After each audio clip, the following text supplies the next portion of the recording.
Hi, today we talk about strategic intellectual property management for startup founders. So there are a number of topics here to help you move along and make your process smoother. So first, time your patent filing strategically. File before any public disclosure to preserve international rights. In the US, you got a 1-year grace period, but that is not true overseas. And so, if you want patent protection in Europe, file your patent before you disclose it publicly or you offer them for sale. Second, consider filing provisional patent applications to secure early priority dates. These are simple to do and inexpensive. You can visit us at Patent PC and we can do that for $1,800. Balance early filing with a well-developed invention. So it's important to get an early filing, but also have a well-developed invention in the early filing. So you should find a certain point where your invention have matured enough that you can file them early, but yet you have enough details so that it will be defendable.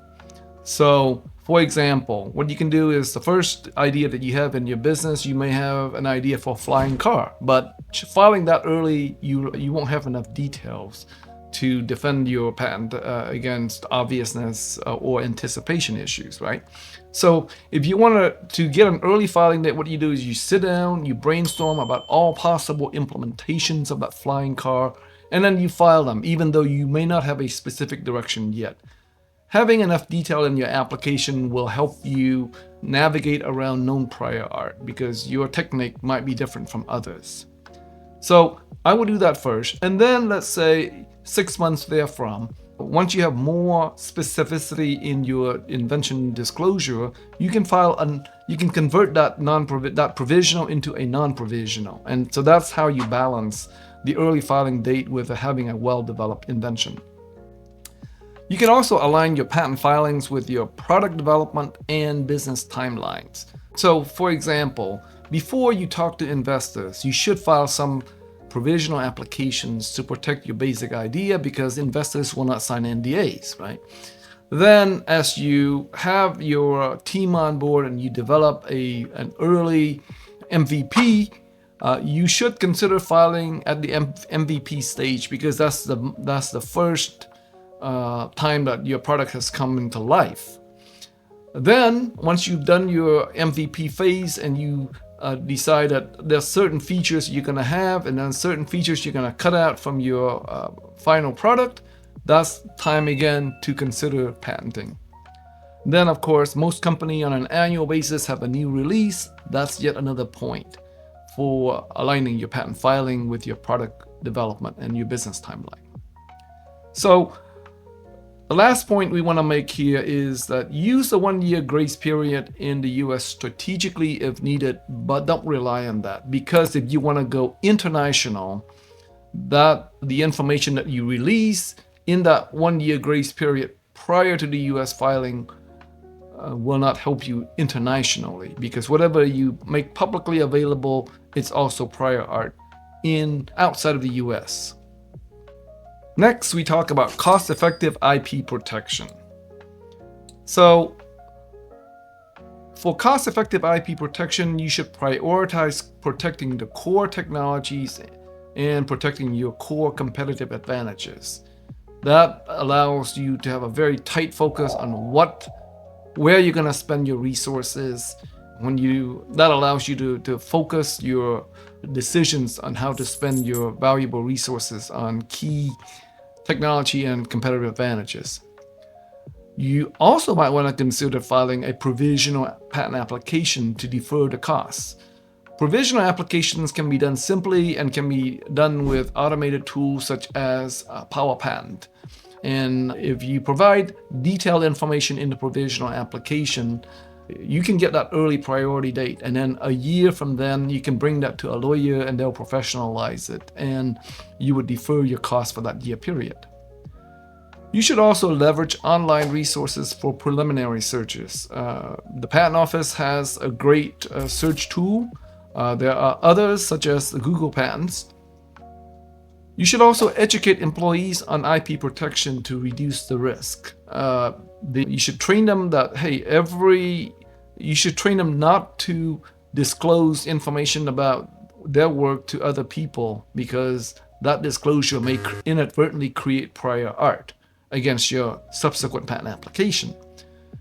You should also train them to before they publish, run any kind of professional publication through you to see if they should be patented by ways of a provisional application, for example, before they publish. And that should reduce the risk of you in not able to patent their work. You should also train them on trade secret issues, because part of the requirement for a trade secret is that you take efforts to protect your secret.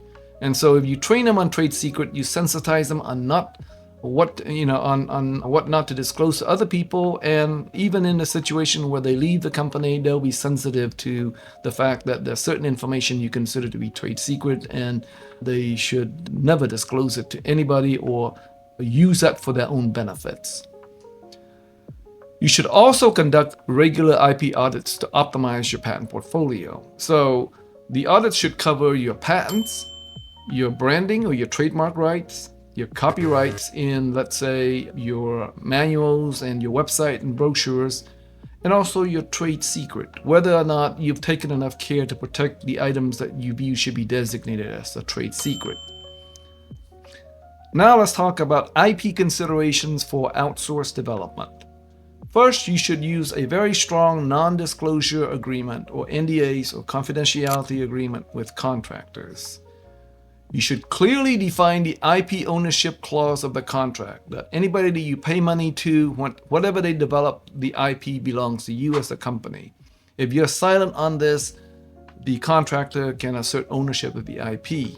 And that is certainly the case for copyright. So if you hired a contractor to develop your website and you didn't have a clause that you own the site, all you would have is a license to be able to run the website, but the ownership of the content actually belongs to the contractor. Similarly, in patent issues, if you don't have clarity in IP ownership, the contractor would say that it's their ownership. Consider geographic separation of the engineering teams.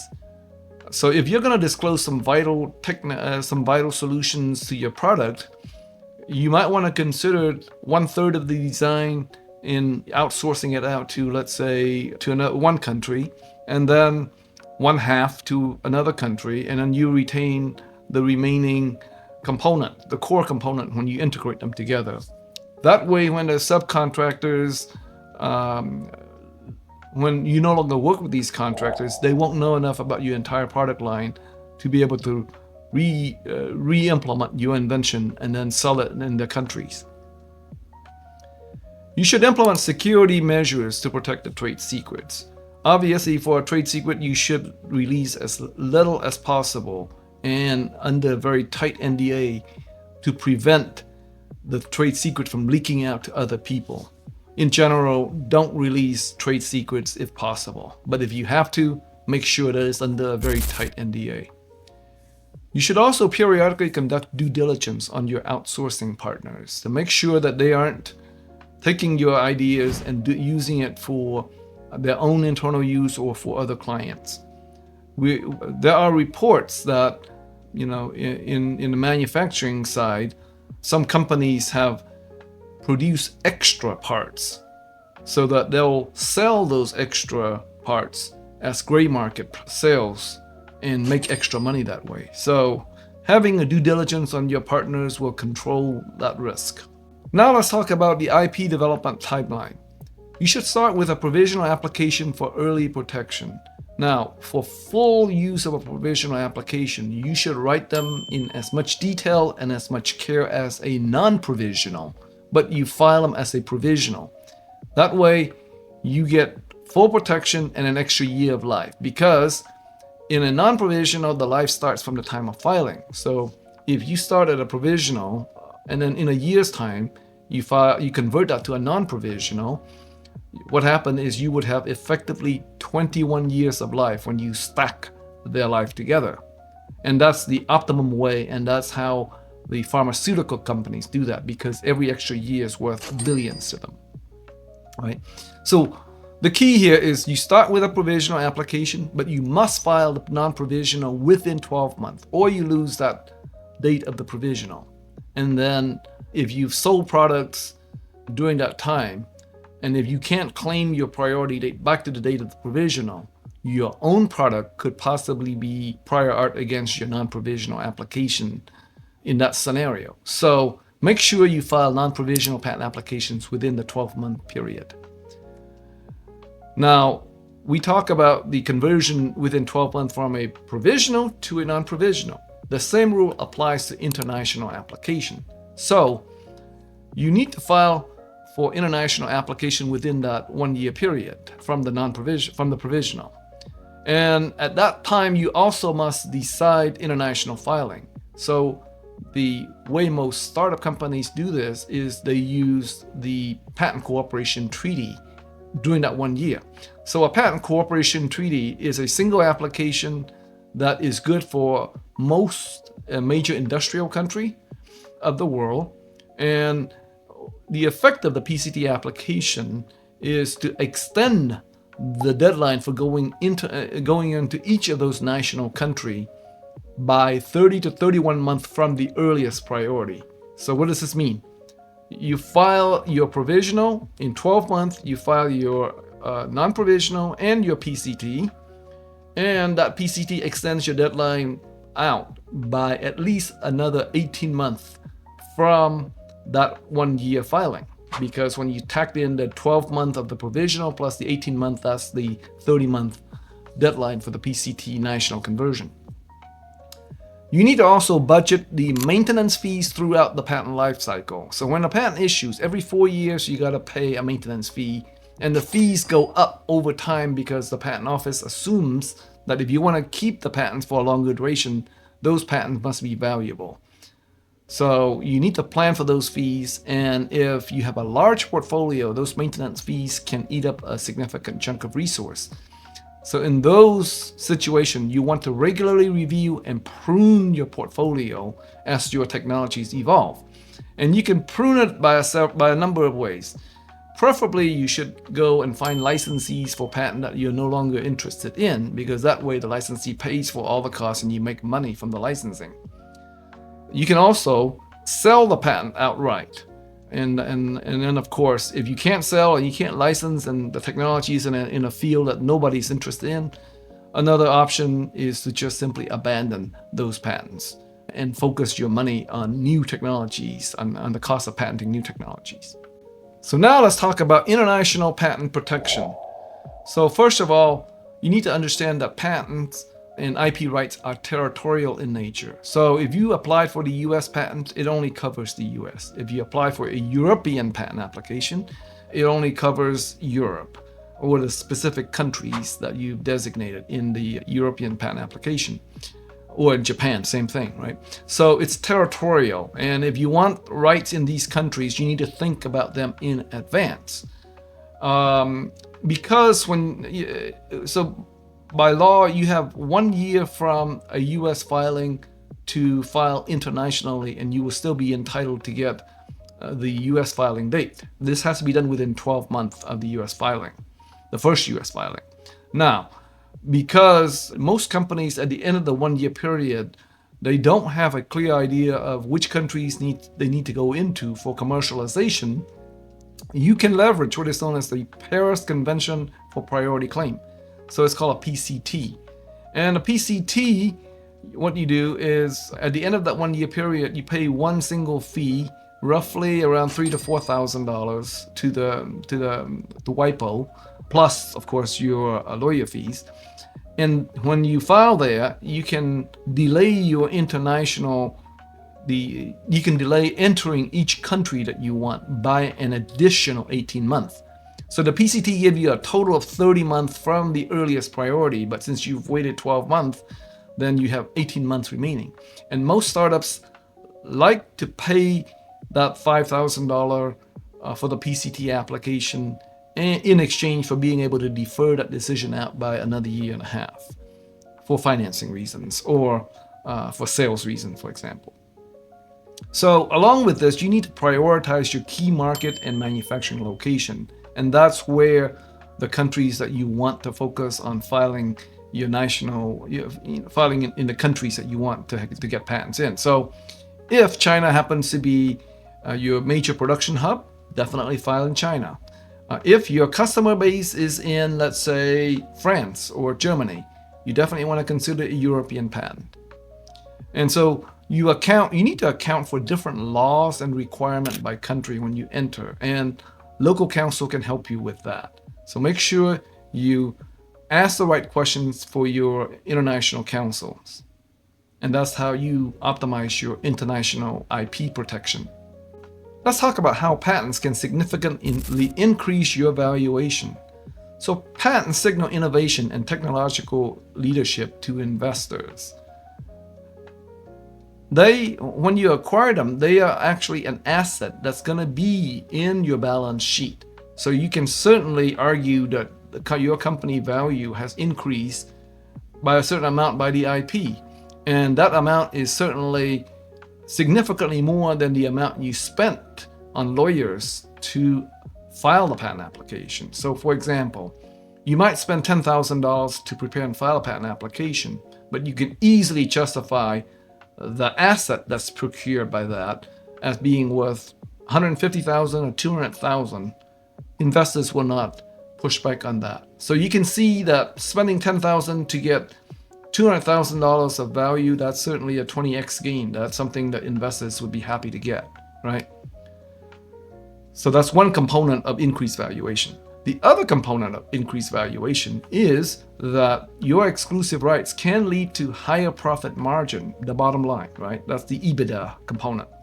So if you can get an extra 5 to 10% increase in the profit margin, that ultimately translates to the EBITDA, and that ultimately is valued by investors over time. And so, they value a company by taking EBITDA divided by the interest rate, and that's basically the valuation of the company. So the higher the profit over time, your company would be valued more. So another advantage of a strong patent portfolio is that it can deter competitors. Competitors eat into your sales volume. And of course, if you have reduced sales, you're going to have reduced profit. And of course, that's negatively going to impact your company valuation. Conversely, if a strong patent portfolio can keep your exclusivity over the 20-year life, you're golden. The investors will love that increased value from increased sales that translates straight down into EBITDA, and then that will increase your company valuation.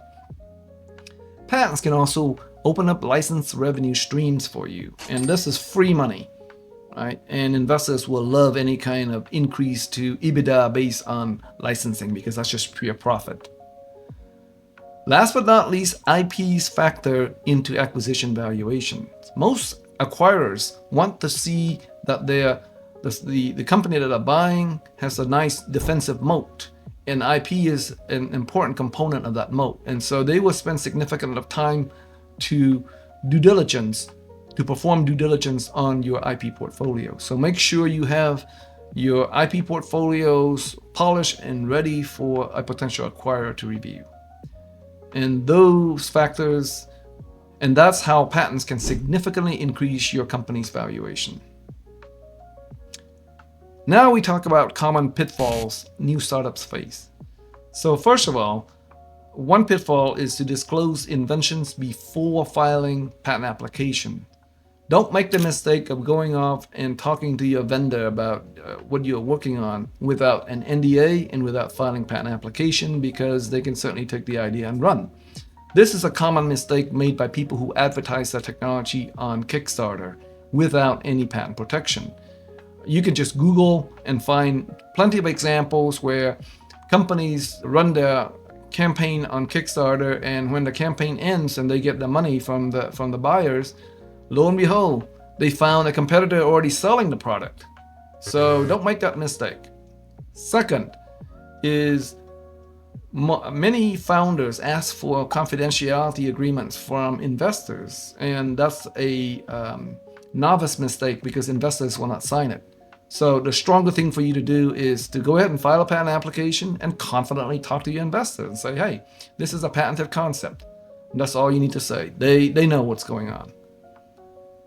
The second mistake is failing to secure IP rights from employees and contractors. Make sure in your employment agreement with employees that they assign all rights to the company. Same thing for contractors. Did you know that, let's say, if you hire somebody to design your website and you don't have a clause, a contract to assign all their work to you, all you have is a license. So if you did this for a contractor who designed your website, you would simply have a license to use it, but you don't own your website design. So make sure you have the rights to the ownership of all the IP rights arising from work products made by contractors or employees to you. So another problem is that they underestimate the importance of IP protection. I found this in the blockchain and fintech space, where many founders think, oh, I'm just going to open source my code. And I was thinking to myself, well, if you open source all your code, then what exactly is your competitive value? I can just simply take the code and then convert it into, and make some minor modification to it and compete against you. So many software founders, they love the concept of open source and they ignore IP protection at their peril. Another mistake that many founders make is not conduct freedom to operate searches. Many founders I talk to, they prefer to keep their head in the sand. And of course, what happened is you do all this work, you build up this nice market, and you don't search for patents that may block you. And lo and behold, when you reach a critical stage, i.e. you're beginning to have that hockey curve of your sales beginning to show the hockey curve effect of a unicorn, the big companies start knocking on your door, either requesting royalties if you're lucky, or they might want to shut you down. So perform your freedom to operate searches in advance and at least be aware of who might be coming your way so that you can either redesign your solution to avoid the patent, or you build up your own large war chest of patents as a negotiation ploy against those companies that may have blocking patents against you. So those are the common pitfalls new startups face. And if you have any question, please give us a call. Please visit us at patentpc.com.